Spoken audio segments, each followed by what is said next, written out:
They flip-flopper, right? Like, yeah, I stand with women. I'm not supporting somebody like Tory Lanez. Like, I'm taking them off the album. I'm photographed with Chris Brown.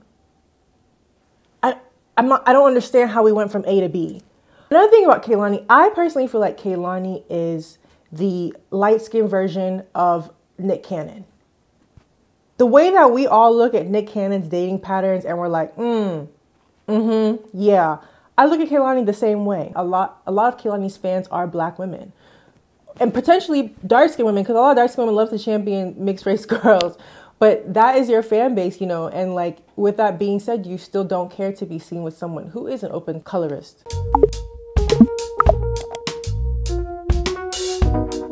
Sometimes it don't make no sense. Does it really have to? There is nothing I can say. Hi, welcome to Mayowa's World. Hi y'all, my name is Mayowa, and today we are going to be talking about someone who I've made a video about before. Her name is Kehlani. She is a musician. Today we're going to be talking about how I feel like Kehlani is a contradictory queen. Oh yeah, so before I start this video, I just want to say that everything I'm saying is completely alleged. I am just a professional yapper. I just be talking out the mouth. I really don't have guidance. I'm just saying how I feel and just trying to gist and have fun. So keep that in mind. Yeah, everything is alleged. So I personally have not been a Kehlani fan. I did not like Kehlani when I saw that she had a song called The N-Word. And she's not an N-word, right? She's not black. And Kehlani, when you're seeing her, like I said, I saw a photo of her as a child. I literally thought it was Selena Gomez. I didn't know that that was them. So they're not perceived as black. But Kehlani's first album, she has a song called The N-Word. So for me, I'm like, when you're seeing this person, like, if I was in school and I'm 12 and I see you and you say that, I'm gonna be looking at you sideways. I'm not gonna say, show me your parents right now.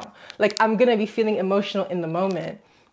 So that's not cool. Like, that's really, really not cool. And I think that certain people we allow to say the N-word because we feel like they benefit so much from desirability that people are almost like in awe by how beautiful or how attractive they find them, that they don't even really like want to hold them accountable. And we have like a lot harsher sentencing on dark-skinned people. And please, before any of y'all say, no, like Kehlani is black, this is literally a photo of her as a child. I thought this was Selena Gomez, right? So Kehlani's not black, and I just that never sat right with me. Not to mention, I know that she's like performed at a lot of gay pride, and she's always featured or has been featured a lot on a lot of like gay like platforms that want to shout out, you know, black queer performers. And that was always very upsetting for me because I'm like, you're literally not black and you're actually just taking up space.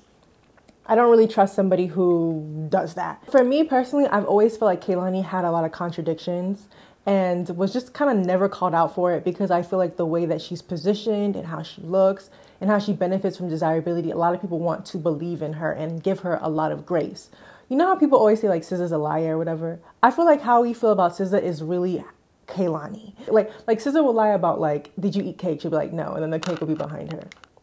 I get that, but I feel like Kehlani lies in a way that positions her as like an activist or someone who's like a savior or someone who's like a helpful person. And I feel like there's so many things that just actively don't align. And I'm like, here's my thing. If you want to be someone who is like down for supporting abusers or down for supporting like terrible people, stand on it. You know what I'm saying? Nikki, she lets you know, she's like, I don't like you. Like, she's someone who is like openly wicked. You know what I mean? Like, I would rather see who you really are from the front than to kind of pose one thing or be like a flip-flopper, you know? So yeah, recently Kehlani was photographed with Chris Brown, and there's like no context. Chris Brown put it on his stories or whatever. And it's ironic for two reasons. Chris Brown back, I don't know, a couple years ago made fun of Kehlani for wanting to unplug herself from this matrix. He made fun of her for that back in the day, like because I think she was caught up in some cheating scandal or whatever. So he's openly dogged her out publicly, right? Like, because we were all unfortunately witnessing to that. And with that being said, like, they're now friends. And my whole thing is that you have, you know, if this is who you want to stand by, you can stand by it. But I have every right to dislike someone who has a wild pattern of being very harmful, especially to women. And before y'all say, can Chris Brown not change?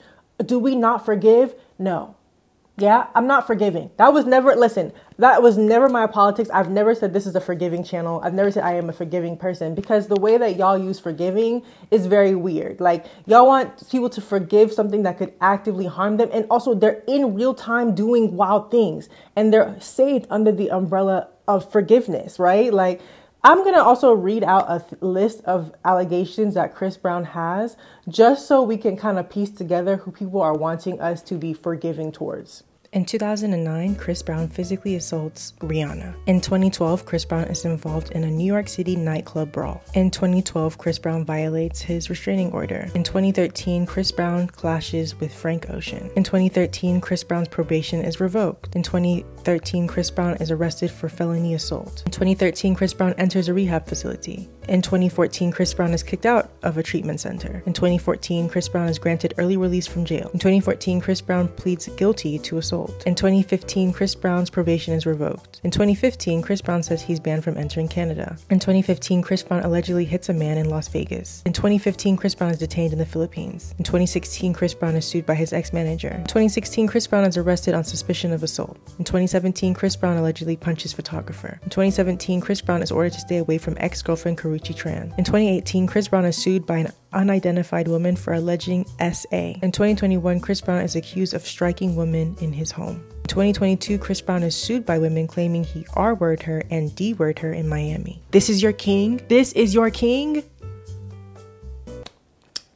To me, that list does not sound like someone who is forgiving. They actively have things out. But there are a lot of women who align themselves with Chris Brown and who are in the camp of forgiveness. But why I think Kehlani is a contradictory queen is because, was she not the same person who stood with Megan Thee Stallion and said that she didn't want to work with Tory Lanez? So this is about her taking off a song with Tory Lanez on her album. So then she said, end quote, "I stand with women. I believe women and I love my friends. If that's something that turns you off from me or makes you no longer want to support me, bless you for real, but you have no reason to ever support me in the first place. I am not your cup of tea." Then she continues to say, "As someone with a large platform, as someone that people look up to, a woman that makes other women feel safe and empowered, people are asking me, are you going to keep it on with someone who doesn't necessarily make you feel safe or empowered as a woman?" I think it's wild to say that. It is wild to say that about Tory Lanez and then hang out with Chris Brown.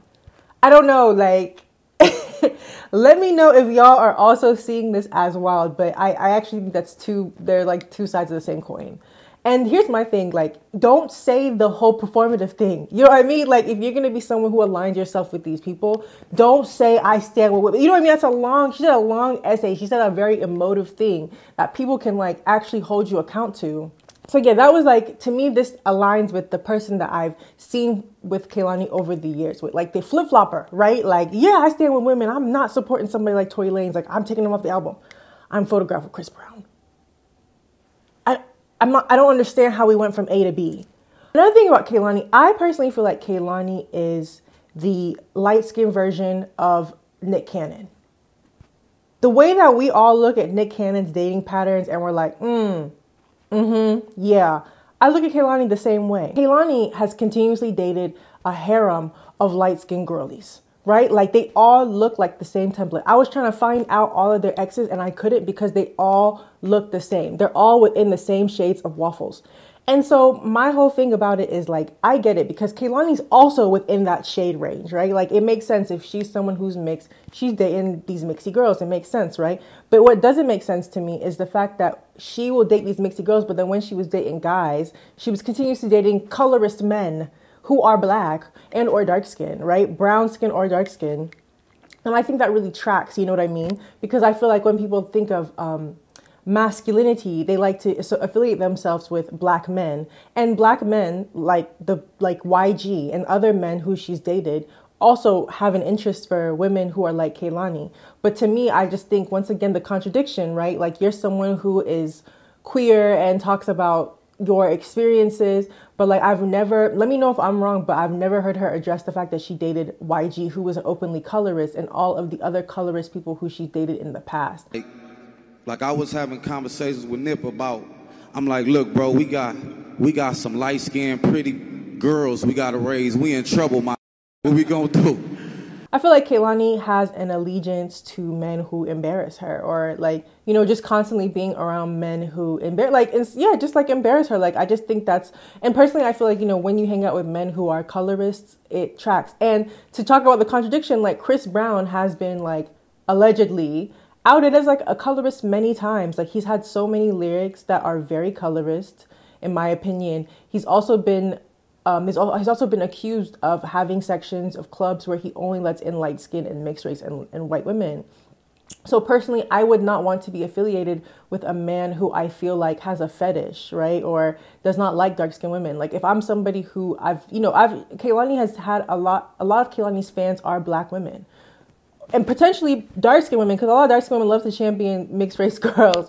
But that is your fan base, you know, and like, with that being said, you still don't care to be seen with someone who is an open colorist. And even people are going to say, oh yeah, she's forgiven him. Okay, she can forgive him, right? Doesn't mean that I will want to forgive Chris Brown. I don't care if the victims of Chris Brown forgave him. What's that got to do with me? Like, I don't want to affiliate or associate myself with men who are abusing women. I'm so sorry. Like, I didn't know that was controversial to say that. Like, I don't like people who don't like me.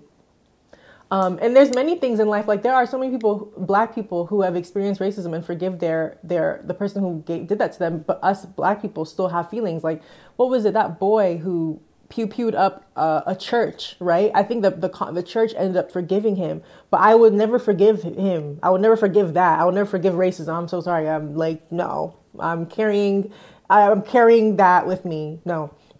So I don't really care if someone's forgiven him. It doesn't matter, right? But what I do think about is the fan base, especially if you're someone who literally said that you feel like you have a duty as someone who has a big following. And, you know, even too, when we talk about the whole, like, you know, her supporting Palestine, I think that she can support Palestine, but I do think it's strange to say you support Palestine, but literally still also hang out with abusive men. Like, I don't know. Call me radical or whatever, but I just think it doesn't track for me. I think people are going to still find a way to like do what they can to defend you. And also, if you are a Chris Brown fan, I know y'all like that man because he can sing and do backflips, and that is impressive, but I don't care that you like him. And no, if you keep writing in my comments, I need to be forgiving, I'm not going to do it, right? So you have to accept that people aren't going to like him. And never will like him. Because if this is your example of what forgiveness looks like, it's a really bad example. Like, I feel like there's other people who you maybe could have used, but this is a bad example. But yeah, let me know what y'all think. If you guys feel like Kehlani is consistent, if y'all think that this is something that's tracking for her, I would like to know. I also saw that like people were, Kehlani was recently having these like allegations come out from her ex boyfriend or husband, or I don't know, the man that is the father of her child. And I personally don't really want to speak on that because that's not something that I feel like I just don't want to speak on it. I don't really know what's going on. I'm not sure if people are saying that Santeria is a cult because it has like roots or like some affiliation with like African spirituality.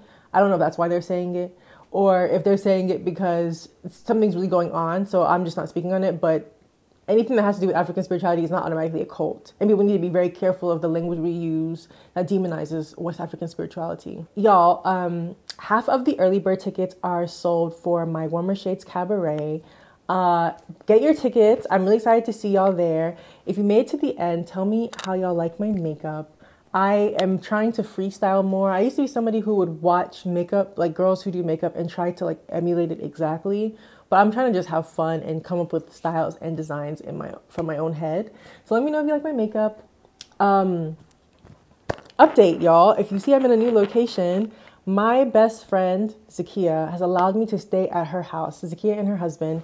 And so I am staying here from a break from caregiving, and it has been really, really rejuvenating. I have been doing hobbies like drawing, just catching up on things, you know what I mean? Just trying to do like being more creative. And so I'm really thankful for my community for showing up and just supporting me in this break of caregiving. I'm trying to create as much content as I can in this time while being here. The light is like dark and light while I'm filming. It's because it's raining, like it's pouring down rain. I'm in North Carolina. There's like a hurricane coming. So yes. Anyway, thanks for watching. Have a great day. Bye.